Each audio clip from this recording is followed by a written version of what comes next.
Coach Dan, the Boston guy. Hey, welcome back. Back for another podcast. We're talking about coaching and the influential traits that different coaches have had over my lifetime and some of the tools that I took away from them and how I now help other people with those. So I'm glad you're joining me again. It's our second podcast. Whoop, whoop, whoop. So it should be fun. Um, so some of the traits I'm actually going to read this part here is consistency, and that's I would think would be the number one thing on trying to obtain any type of goal, any type of commitment.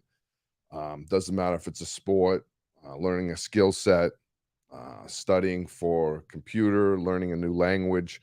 You have to be consistent. You have to show up every day. I went to a seminar with John Maxwell, and that's what he just talked about. Every day being consistent over and over, having a detailed plan, follow through. These are all traits, and I'm going to mention my mentors and my coaches as we get going. Um, they always find a way mentally to work through something.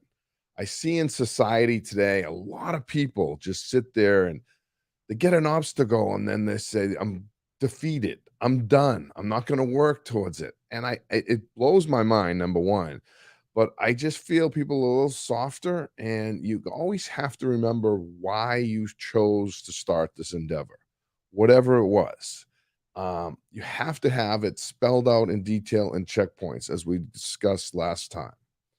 And so they happen to all my coaches paint a clear path, picture. I can see it visually, even though words are coming out of their mouth.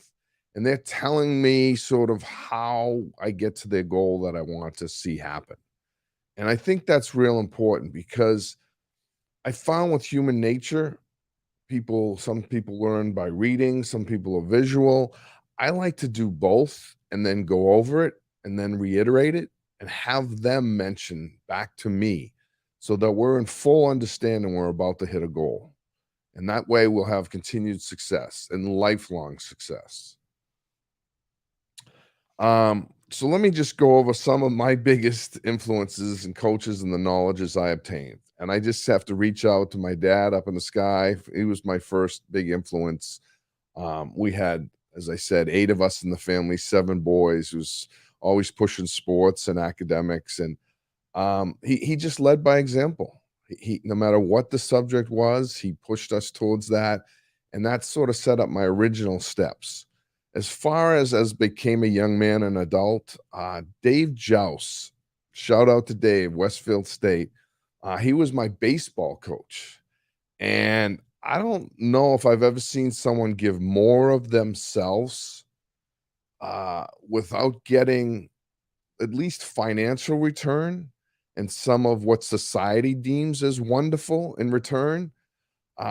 This guy was an Amherst graduate, and he took on a coaching job of coaching us. And by the way, he's been in the major leagues for the last 35 years. So obviously, whatever he did was for an end result. But I remember we had a field, and he would sit there, and a lot of coaches on bigger programs would have cleaning crews and ground crews. He had none of that. He was out there, first guy, getting it ready for us while we were in class, would come out and play, and he'd stay late night, well beyond what it was ever paid. And he also understood how important relationships were. And this was something real big. So a couple years ago, he was the bench coach, I think, for the Mets. And Pete Alonso, they had the batting title, the home run derby. And Pete was there, and Dave Jouse was the pitcher. And so he got a little bit of fame, and he was on ESPN and Nesson, and they were just talking to him about, what do you think of this fame and all that? And he turned it around. He says, the most important part of whatever I do is about relationships, is about helping people. It is about giving my tools to make other people better. And so while he was supposed to be going to this ESPN interview, he actually met about 17 of the guys from the Westfield State baseball team at a bar. and they FaceTimed me in. And it was just amazing that this guy would do that. And they said to him, "What's the most important thing?" And he said, "It's about the relationships. And I'm going to this event instead of this big gala." So he really helped how important it was to help people. Another guy in my life that's helped me is as I've gotten older and injuries put on some weight, and that's Dr. Wayne Scott Anderson. He is the co-founder of Optavia, and he's actually was a head surgeon at the Cleveland Clinic and was watching people die on his table left and right. And he said, "There's got to be a better way. We have to be able to help more folks." And so he came out with a whole program, wrote a couple of life books, Habits of Health, the 6 components of the habits of the health. And it has helped millions of people lose weight, get healthier, and sort of reestablish what they were supposed to be doing in life. I know for me, I lost a bunch of weight and I'm able to work with my clients better. I'm in less pain. And so I just want to thank him for his inspiration to so many people to help us. Another person is my first master of martial arts, Keith Jones in Taekwondo. And he ran a school, him and his wife, Debbie, and they didn't have any children. So we were about 300 of his favorite children, and even me as an adult. And they just created an environment where community matters. They would have a picnic in the summer for all the participants, and they would bring hamburgers and hot dogs and water. And because we're in Los Angeles and it's very diverse, they would ask everyone, whatever country you're from, bring a dish.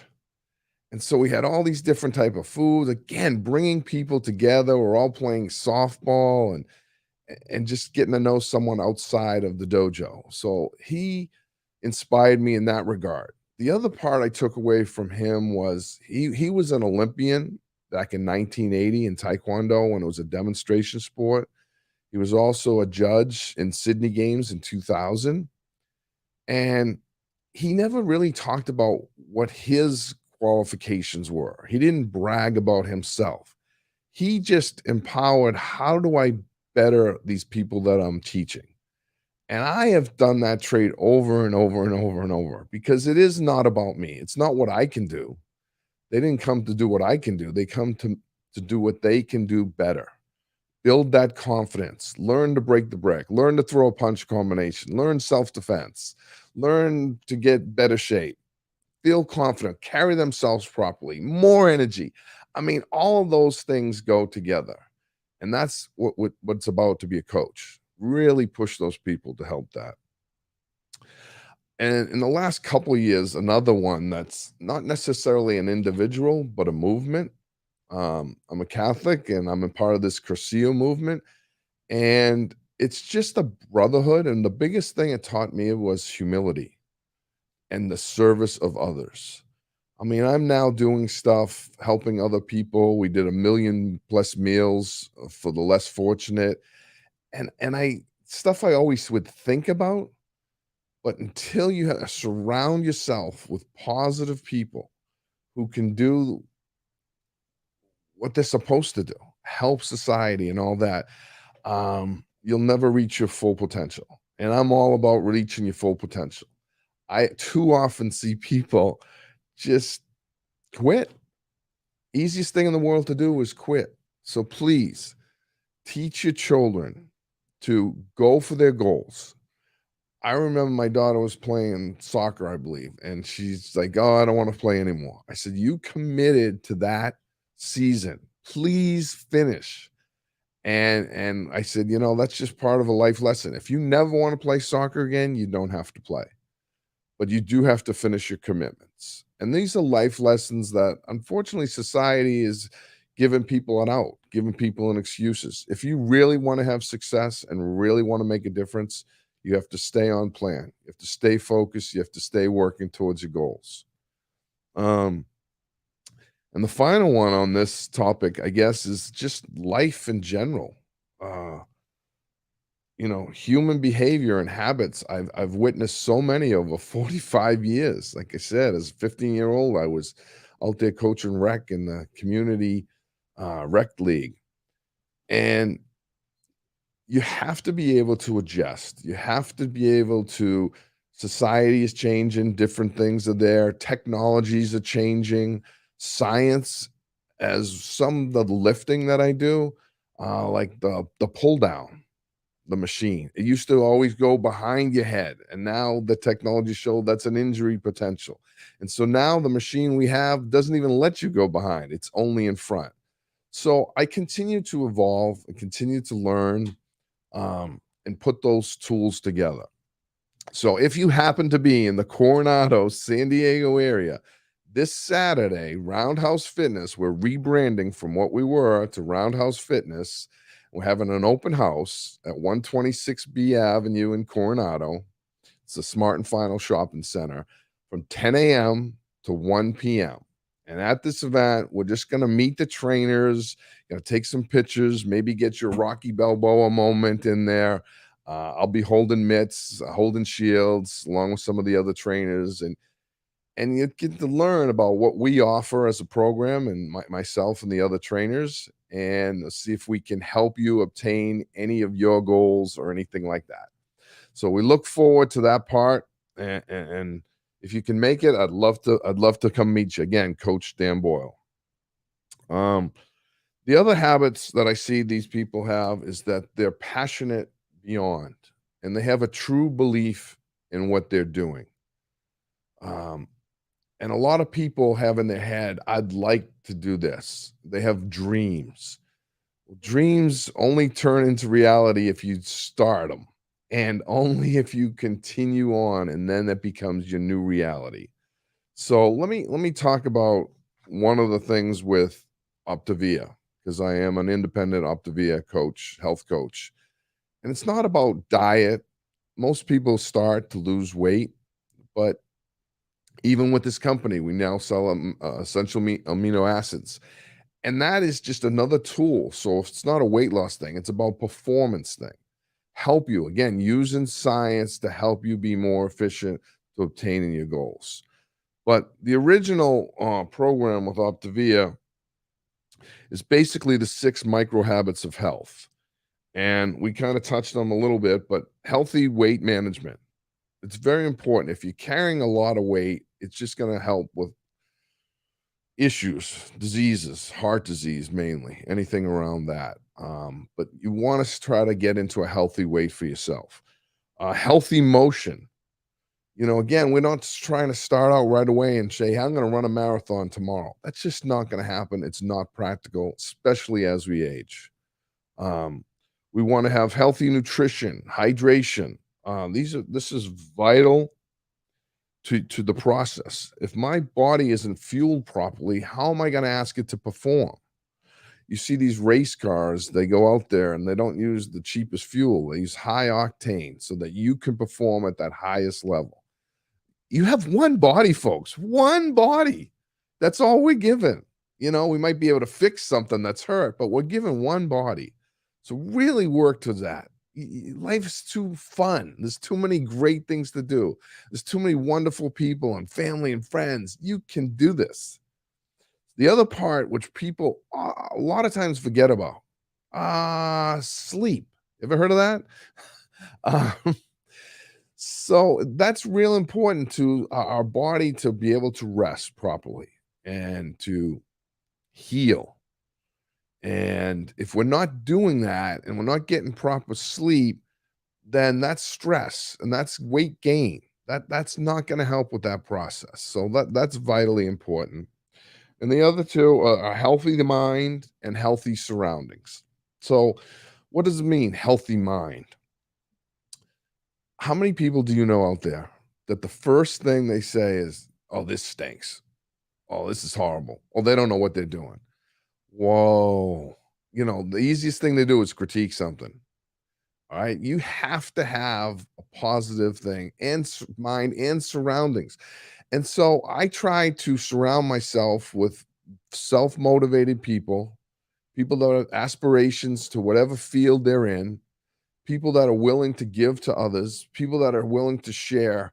Over the last few years, Coronado has some means. It's not exactly a lower income area.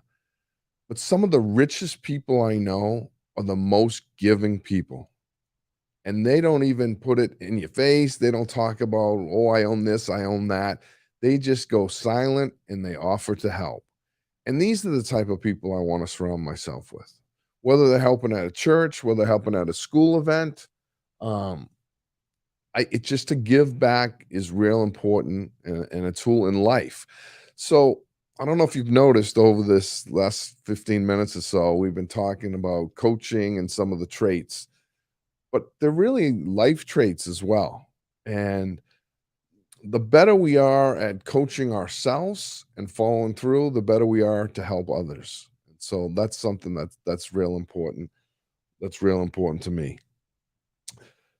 You have to remember your why. Why are you trying to do this goal? Is it for yourself? Is it for someone else? Is it for both? Is it something that I just want to look better in a dress? Is it, I want to look better in these clothes, or I want to impress this person? Those are a little more vain, but what you should be doing, like for me, when I was trying to lose weight, it was I want to walk my daughter down the aisle. I want to represent myself as a martial artist, which is what I do for a living. I don't want to be in pain constantly. Those are things that I wrote down, and to this day, I still have on my mirror in my restroom. So we got to work towards that.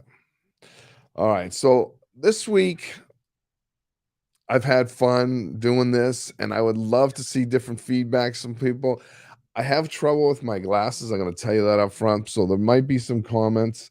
Um, Dale just wrote in, "Good luck." I appreciate that. I mean, this is what it's about. He's a fellow coach. In fact, last year he was awarded a lifetime achievement award as a coach.